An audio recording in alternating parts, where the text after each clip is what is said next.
político, terrorismo personal, terrorismo social, ¿no? Y que esas confrontaciones y acciones deben convertirse en positivas, dado que los conflictos se producen, ¿no?, cada vez que los intereses son dispares. Yo como terapeuta puedo decir, una pareja viene a consultarme, ¿no?, de que no hay fidelidad, de que no hay compromiso, perfecto, vamos a ver si hay intereses comunes. Si entre los dos hay intereses comunes, esa pareja es rescatable. Y como sus crisis también son importantes para replanteamientos. A los niveles sociales sucede exactamente lo mismo, ¿no? Las personas se conocen en el transcurso de la vida y los grupos hacen frente a problemas con hipótesis, con teorías y con decisiones, ¿no?, llevadas a prácticas. O sea, corrientes ideológicas, científicas, tecnológicas, morales, teológicas, todas ellas, la mayoría de veces, están presentando sus intereses que no son personales, sino que además tienen un espejismo social, ¿no? Derrotas, sí, derrotas hemos tenido como ciudadanos del cosmos, como ciudadanos del planeta Tierra, como ciudadanos de América, de las 3 Américas, como ciudadana del Estado peruano, ¿no? Sí, hemos tenido muchísimas derrotas, pero frente a eso, lo más interesante ahora en el siglo XXI son los nuevos rumbos. ¿Qué nuevos rumbos traemos, no? Yo acabo de leer el otro día en el noticiero al presidente Obama diciendo que exigía planes de gobiernos a todos, ¿no? Y entre los demócratas y los republicanos se establecía algo que me pareció muy interesante. ¿Dónde están esos planes? ¿Cómo se titulan? ¿Y a qué asuntos llegan? ¿A qué metas llegan, ¿no? Entonces, la raíz etimológica de todo esto, de nuevos rumbos, es una reflexión, ¿no? Una reflexión donde no se debe castigar, sino se debe enmendar. Un nuevo rumbo es enmendar. A mí no me van a castigar porque me he caído, me he golpeado, he perdido, ¿no? A mí me van a decir, ten cuidado, que ahí hay un hueco y que cuando tú te levantas a un nivel mucho más alto de donde te caíste. Entonces todas las instituciones han pasado pues por dictaduras, ¿no? Y han necesitado, por ejemplo, nuevos rumbos, alternativas, ¿no? Y lo que necesitan es vigilancia, ¿no? Mucha vigilancia pura, consciente, ¿no? Y hay 2 tipos de economías que hay que vigilar. Una economía artificial y otra economía natural. Yo puedo poner presupuestos, puedo poner planes y son artificiales. Y otros son constatados con la realidad, ¿no? Nosotros tenemos acompañándonos por la municipalidad a nuestra distinguida colega que ella paso a paso en su gobierno local va viendo, ¿no?, constatando. Entonces eso lo hace ir más allá de instituciones llamadas feudos o burocracias, ¿no?, naturales o artificiales, ¿no? También se habla de que hay burocracias naturales, entre ellas 2 clases, ¿no? La religión, que no es la suya, sino es una invención de alguien, y toda religión que ha producido un cambio como emanación de Dios. Bueno, sí, pues es un término que hay que respetar muchísimo, ¿no? Si nosotros no sabemos de dónde venimos, tampoco sabemos dónde vamos. Entonces uno de los valores principales es la lealtad, el compromiso y la trascendencia de todo lo que hagamos individual o socialmente. El proceso de medio ambiente tiene influencias internas y externas. El medio ambiente puede ser mi cuerpo y está sufriendo una serie de influencias internas, ¿no? Mi temperatura corporal, yo puedo estar con fiebre y afuera hay otra temperatura ambiental, ¿no? Y hablando de temperaturas, yo me refiero a todos los centros, temperaturas cognitivas, temperaturas afectivas, temperaturas de órganos y de sistemas, tanto personales como sociales, ¿no? Entonces, es importante ver el antes y después. Considero que este es un candado que se debe abrir, ¿no?, para hacer análisis sociales y personales, y solo la llave que abre ese candado es la fuerza de voluntad, ¿no? no dejarse arrastrar, ¿no? Ser como los vientos y las corrientes que siempre derivan hacia una meta y hacia vuestro alrededor, ¿no? Son vertientes de agua que van para todos, no solo para el cauce de su río. Hablábamos de destrucción de la humanidad y me pareció importante revisar 10 temas. Entre los 10 temas que revisaremos es el calentamiento de la atmósfera, el cual todos sabemos que está pasando, el agotamiento de la capa de ozono, la erosión de nuestros suelos, la escasez de recursos hídricos en toda la Tierra, el déficit de leña, la biodiversidad ecológica, cómo se están perdiendo especies de animales, de plantas, de vegetales, el estado de salud de la población mundial con nuevos virus, anthrax, SIDA, el virus del Nilo, el VH1, ¿no? La gripe aviar, etc. El déficit de empleo en las fuerzas de trabajo, cada vez tenemos mayor número de población mundial y esto requiere también una correlación con los recursos naturales y en algunos países están pasando de que se están vendiendo las joyas de la abuela, ¿no? Entonces ya están estatizando muchas cosas y eso no sé, creo que a la larga también hay que revisarlo.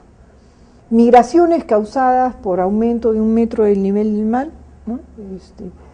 Porque todas las zonas costeras del mundo, no solo de nuestro país, ¿no? Sino del mundo, al haber los deshielos, ¿no? En los polos, inmediatamente va a subir el nivel del mar y la gente que vive en la costa se va a ver afectada, ¿no? Y otra es la sobrecarga de desechos de contaminación. Para entenderlo así claramente y ágilmente, los desechos de contaminación son de suelos, de aires, de aguas, ¿no?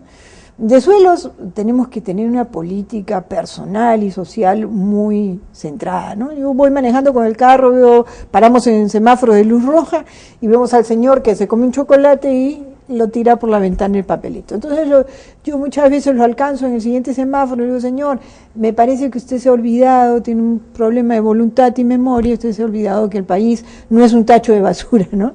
Entonces, acá está su papelito, por favor. Me acerco a su ventana y digo, guárdalo, donde tiene que guardarlo, no en mi país, ¿no? Entonces, vemos esto en otros países, no estoy haciendo una alegoría a Chile, pero a cualquiera le ponen una multa en Chile si uno tiene un papel al piso. Y aires, ¿no? Tenemos leyes, legislaciones y normas para constatar, ¿no? Pero chimeneas, uno va viendo las chimeneas, botan humos blancos y la gente debe saber que los humos blancos no causan nivel de contaminación porque son aguas, ¿no? Pero cuando el humo es negro, morado, azul o plomo, estamos matándonos nuestros pulmones, ¿no? Y tenemos Chimbote, que tenemos cosas que corregir, por ejemplo, ¿no? Con la harina de pescado, ¿no? Entonces las poblaciones nuestras respirando esas proteínas, ¿no? Nosotros podíamos instruir a nuestra población que mirando los humos pueda ejercer su derecho y su protesta ante estas situaciones y mejoramiento del ambiente, ¿no? Revisaremos una sin cansarlos. Por ejemplo, calentamiento de la atmósfera, ¿no? Acá vemos nosotros al Sol, el proceso de radiación, ¿no? Y vemos que expertos en medio ambiente, en el año 2007, en Nueva York, Naciones Unidas, se crean las cumbres y desde ahí hasta la actualidad se vienen dando unas cumbres en cada país con diferentes sedes donde se están trabajando los cambios climáticos que el planeta Tierra, que son peligrosísimos y que estos gases causan lo que se llama el efecto invernadero, ¿no? Y que es el CO2, ¿no? Y el CO2 no es solamente pues que yo vea micros, buses, botando descargas de anhídrido carbónico, sino también lo que está pasando con la atmósfera, ¿no? Y que esto produce a nivel de un ministerio de agricultura y de todos nuestros campesinos, todas estas constataciones que vemos de sequías, ¿no? Año a año.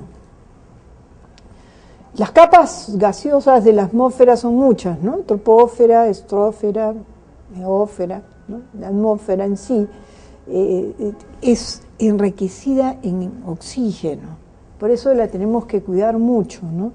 Conforme van pasando las variaciones de temperatura y presión, se relacionan las diferentes capas de la atmósfera. Cada 15 kilómetros, 50 kilómetros, 90 kilómetros o 500.000 kilómetros, ¿no? El efecto invernadero, pues, es un efecto de rebote, ¿no? De espejo. Es un efecto de rebote y espejo porque es un fenómeno que permite la existencia de la vida, pero también permite la destrucción de la vida, ¿no? Entonces, los rayos del sol atraviesan la atmósfera, nos dan vida, pero las radiaciones de esos gases, si no hay atmósfera, se está habiendo capas, huecos en el agujero de la atmósfera, entonces eso nos están cayendo cáncer, ¿no? Este calentamiento de la atmósfera, pues, ya se va viendo súbitamente. La Tierra subirá 1.4 a 5.8 grados centígrados desde 1990 hasta el 21.000 o 2100, ¿no? Las consecuencias, pues, del óxido de carbono fundamentales son para nuestro aparato respiratorio y para nuestro sistema nervioso, ¿no? Yo lo digo como psicóloga específicamente, ¿no? Entonces, esto va a afectar no solamente a mí como persona, sino también al Producto Bruto Interno de cada país, ¿no? Sobre todo en las costas del Pacífico. En el caso de Perú hay que ver, pues, que este efecto invernadero, ¿no?, va acelerándose y se estima que para el año 2020 será de 35 millones de habitantes que con una tasa de fecundidad de 3.57%, con una prevalencia de anticonceptivos de 45.8%, ¿no? Son datos que manejamos nosotros como consultores en Naciones Unidas, y que si la población no aumentara, la acumulación de óxido sería mucho menor. Pero esto se trabaja mucho políticamente, ¿no? Entonces, se puede ver en el efecto de la agricultura, pero también se puede ver en el efecto de la persona, ¿no? Entonces hay que considerar estos dos aspectos, ¿no? Porque no por esto se va a decir de que se maneje las tasas de fecundación.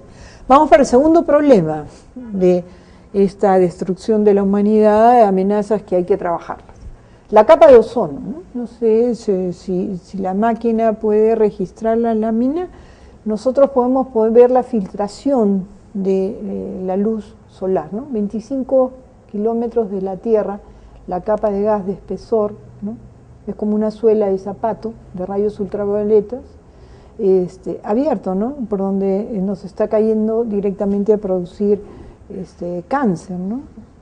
Otra de las cosas también de los rayos ultravioletas que se filtran en el agotamiento de la capa de ozono es las refrigeradoras y los aerosoles, ¿no?, que agotan la capa de ozono. Eso tenemos que hacer unas prácticas sociales intentísimas, ¿no?, porque nosotros en la mañana del desodorante y no tenemos ni idea de lo que esto está subiendo a la atmósfera y produciendo, ¿no? Entonces, nosotros vemos estas cositas rojas, ¿no?, 19 a 48 kilómetros, en 10 partes por millón, ¿no?, y los compuestos de nitrógeno en la atmósfera, ¿no?, y los compuestos de flúor. Aquí yo me quiero detener para decir de que los compuestos de hidrógeno son fundamentales. No sé si ustedes saben que es un alimento humano, ¿no? Tenemos el primer alimento, que es nuestra comida, ¿no?, carbohidratos, carnes, vegetales, agüita, ¿no?, minerales, pero constantemente estamos respirando, ¿no? Hay que tener miedo de que un día se cobren impuestos, como decía ahí, por el agua, ¿no?, de la respiración. Entonces vamos a tener un problema terrible, ¿no? Entonces el hidrógeno es algo, pues, que yo considero, disculpa, está sonando mi celular, cosa que no debía ser. El hidrógeno es fundamental, ¿no? Nosotros respiramos, pero esas respiraciones son sanaciones internas, son ligandos de todas nuestras moléculas del cuerpo, y que si nosotros las potenciamos en densidad, frecuencia y vibración, vamos a hablar de inteligencia de las personas. Y bueno, los fluoruros, pues, a largo tiempo de los refrigerantes que tienen están dañando también.